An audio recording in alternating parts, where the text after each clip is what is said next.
मुल्क भर में सोने की कीमत नई बुलंद तरीन सतह पर पहुंच गई है। 5,500 रुपए के इजाफे से फी तोला सोना 4,28,200 रुपए पर पहुंच गया है।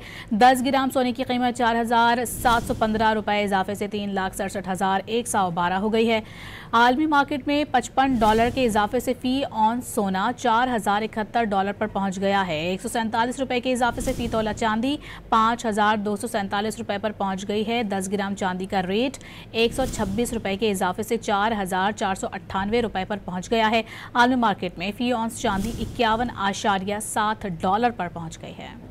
मुल्क भर में सोने की कीमत नई बुलंद तरीन सतह पर पहुंच गई है। 5,500 रुपए के इजाफे से फी तोला सोना 4,28,200 रुपए पर पहुंच गया है। 10 ग्राम सोने की कीमत 4,715 रुपए इजाफे से 3,67,112 हो गई है।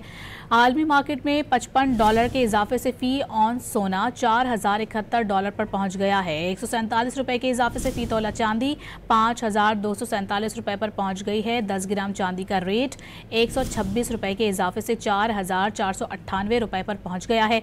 आलमी मार्केट में फी ऑन्स चांदी 51.7 डॉलर पर पहुंच गई है।